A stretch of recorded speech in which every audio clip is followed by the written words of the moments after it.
it's a criminal organization, and they got it set up. They are literally, this is literally a killing spot for black men. Wow. The officer came out the other day. The officer told us, hey, listen, guys, we have a problem with the water. Listen, well, anyway, just boil your water. Just boil your water. I don't want to go too much into detail. Just boil your water. And we were like, wait a minute, what? Boil your water? How can y'all boil water? Well, they know inmates know how to do stuff, you know. What do you mean they know inmates know how to do stuff? So they allowing y'all and giving y'all permission to do, like, use fire and stuff off in there? Hey, that's what he told us. That's what he told us. And we was like, because he didn't want to go into details about how bad the water was. What officer was this? Do you know the officer's name? Yeah, it was Sergeant Waters. Sergeant Waters. Yeah, Sergeant Waters. Wow. Yeah. Wow. And what else? And if I go drink some of the water, now it tastes like toilet water. We ain't got no. I've been there going on 2 years, and I ain't had no water. The water's filthy. The water they do give us is like a cooler, right?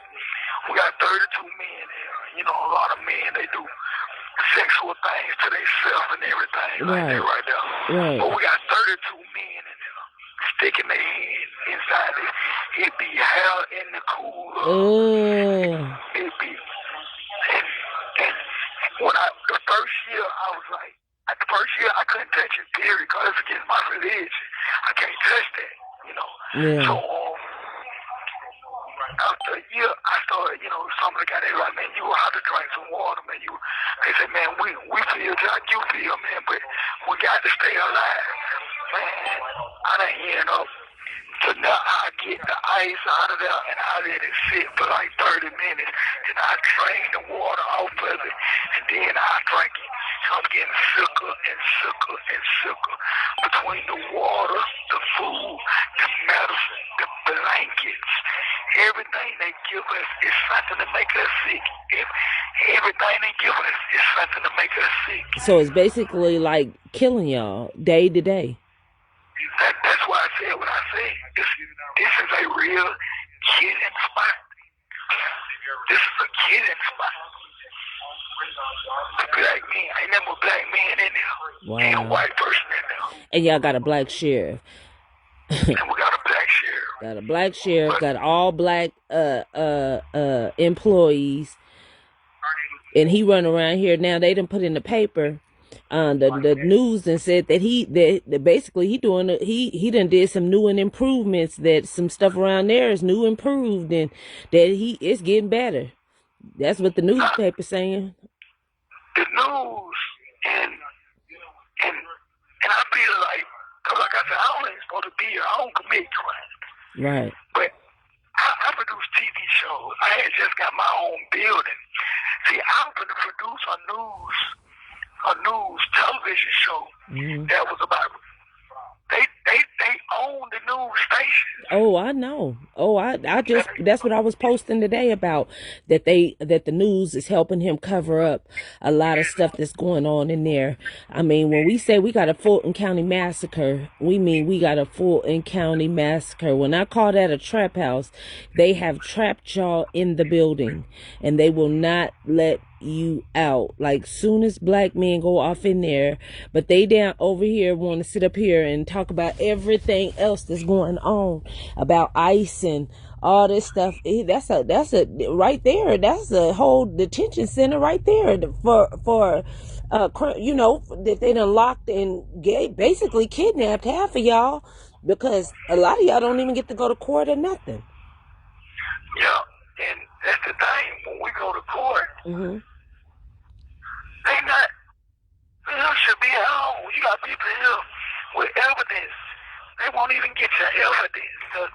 The lawyers don't do nothing at all. Because the Nothing. lawyers are working, and that's another thing that I need. I need for y'all to start giving me a list of the attorneys that are on these cases, because if these are the same attorneys on a lot of these cases off in here, the public pretenders, I need the public pretenders and I need the official lawyers, because what we can start doing is go ahead and file against these attorneys' bar license and get them up out of there. You know, ain't no need of having them in office if they're not going to do their job. If they're going to work against us and they're going to keep y'all housed to help the government, then we might as well go ahead and work and get them on up out of there. They don't need to be an attorney. That's not what they job. That's not what they need to do.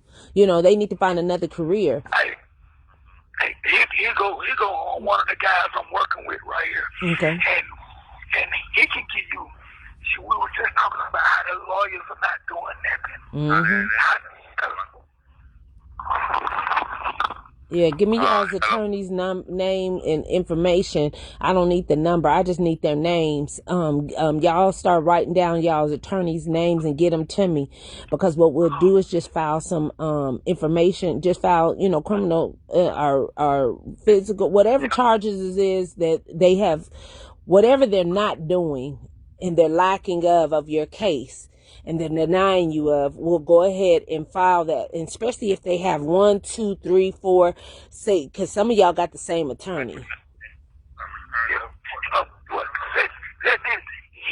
him explain to you too, kind of what we're going through. Oh, okay. Hello. Hello. Yes. How you doing, man? I'm good. How are you? You don't have to say your name. You don't have to say your name. Okay. Yeah. But what we looking at is the whole process. The Fifth Amendment to the United States Constitution states that no person shall be held to answer for a capital or infamous crime unless upon indictment. Mm-hmm. What they're doing is like the President Donald Trump, when they investigated the 2020 election fraud case. Mm-hmm. They investigated the case first, then they indicted him, and then they made him turn himself in. But what they're doing with us, with all the black people, they are locking us up, bringing us to court, and then making us wait 5 or 6 months later to be indicted.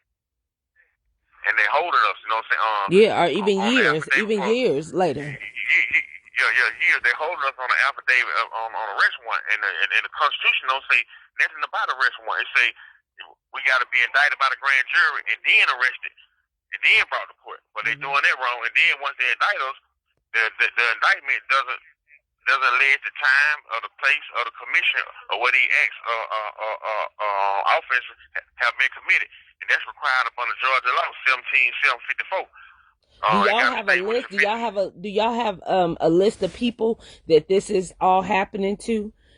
Yes, man. It's about 100, 200 people on the 7th floor. Where everybody got their indictments, they got all their paperwork. We can show it to you, but we need somebody to come up here to get it. This is one of the most massive constitutional violations it is. And then the indictments are not being returned in open court. I got a letter from the clerk today. She said once they go into the grand jury proceedings and then they come out of the grand jury proceedings, they have to return the indictment in open court in front of a judge, and they have to answer to their names, saying that they all have occurred to make this a true bill indictment, and those minutes have to be recorded with the clerk office and signed with the clerk office. So I got letters back today, about 20 of them got letters back today, the clerk saying there's no evidence of the indictments being handled in open court. So therefore the whole indictments are invalid. Right. It needs to be dismissed. 45 months. I've been locked up for 42 months now on the invalid indictment. Yep. Wow. And so look at if you can get it together in within the next couple of days, I'm gonna send somebody up there to pick it up. Okay, just all right. Well, just come and see Jerome, and we'll give him all the information, and he'll give it to y'all. Okay. All right. All right. Thanks so much. All right. Thank you. Hello. Hello. Yo, I'm talking about they violate ain't nothing right. The transcripts they supposed to give you. You know, we supposed to have, the law say that we supposed to have everything that we need so we can fully prepare for a defense. Right. They keeping the transcripts, the judge's orders. the stuff why the judge denied some of my hearings is not the same thing that was said in the courtroom. Nobody. The judge just said whatever she wanted to say and just made an order. And when I tell you, I ain't never seen that. And what hurt me the most is that, and I got, that's why I say, you know, I'm like, man, we just need the civil rights leaders to just come sit in the courtroom and look at what they, when Miss Marge came to court with me, guess what they did? What? I had about 10 or 15 people that I got was for me in my favor. When the judge seen all them people that out for me, she read the rules of the court and said, we're going to take a 2-hour recess. She did a 2-hour recess. So that they can leave. So she wanted them to leave. She didn't want them in the courtroom. Half of them left. Wow. After 2 hours, they came back. She seen I still had people in there. That's what she said. Another 2-hour recess. No, she didn't. No, she didn't. She said, we need for you to go back in the cell for a minute. But it's just going to be for 5 minutes. The judge needs to use the restroom. So they took me. Do you know what judge that is? Do you know what judge that is? Yeah, Judge Williams.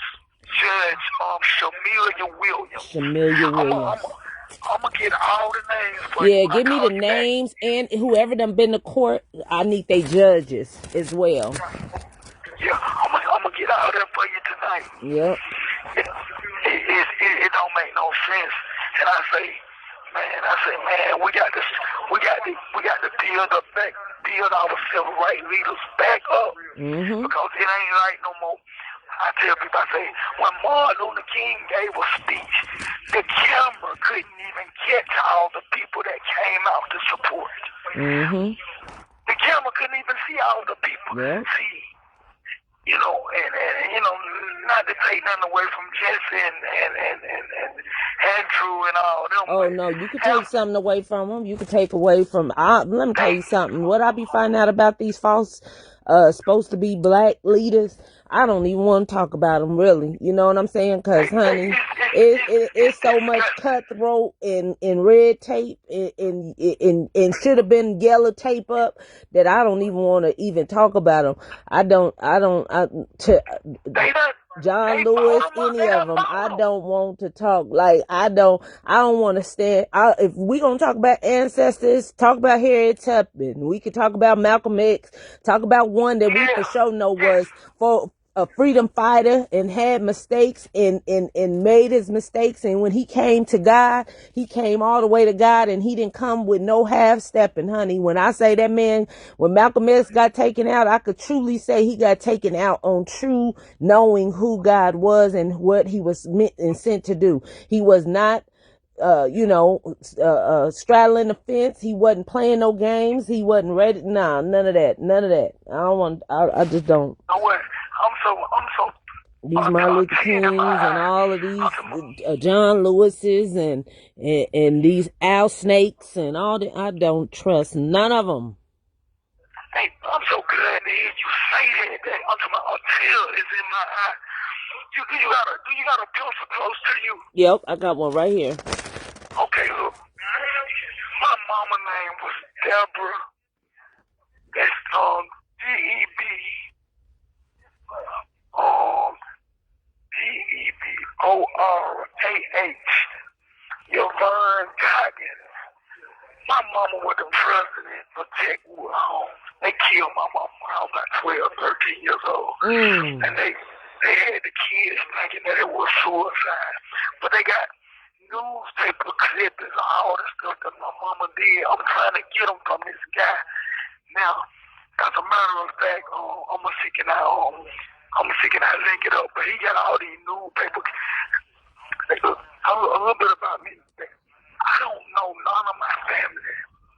I love God with all my heart. When they killed my mama, me, my little brother, my sister, we don't know nobody else.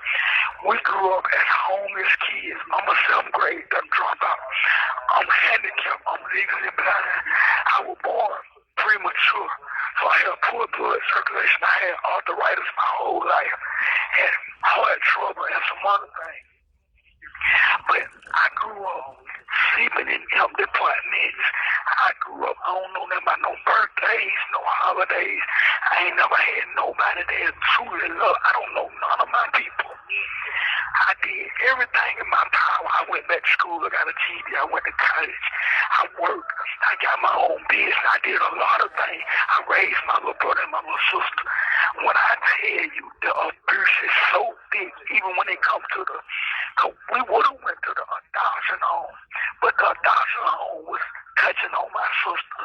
And man, I could tell you some stuff that the government is like, it's like the government is the one we need to fear. It's unbelievable the things that what I done seen in my life. You said the government is the ones we need, and I just want to correct you because you didn't mean to say fear, right? I say fear. Fear. Uh-huh. You said we need to fear? Yeah. No, we don't fear no man, and we don't fear nobody but God, and we don't have to fear him if you do abide by his policies and his procedures. So I want you to change that, because I know you say aware. We need to be aware of, because honey, there ain't a living soul I fear, not one. I mean that from the bottom of my heart. Y'all can't serve God and fear man. You know, I'm just thankful just to hear that, because when I tell you, I've been beat down so much, and I can't tell it all to you in 5 minutes, but you probably can hear it in my voice. I barely can breathe. I can't breathe. Did that just start happening since you've been in there? No, it happened before I got out of here, but it came from. Do you know, you familiar with Miss Marge's friend named Ron Shakir? But I used to produce TV shows at People TV. Oh yeah, I remember People TV. Yeah. I used to be on their show. I done been on a couple of people's show that had a show on there. Yeah, I went to school for film production and graphic design. Okay. Specifically, just for the reason of me putting that type of information out of what we're going through about the oppression of our people. Right. I didn't do all that. 1 minute remaining. To try to be famous or none of that. Right. But I gave you that, and I'll call you back tomorrow. Okay. But if you could, any type information you can find out about my mama. I'm trying to get her medical records, her death certificate, and her jail records and stuff like that.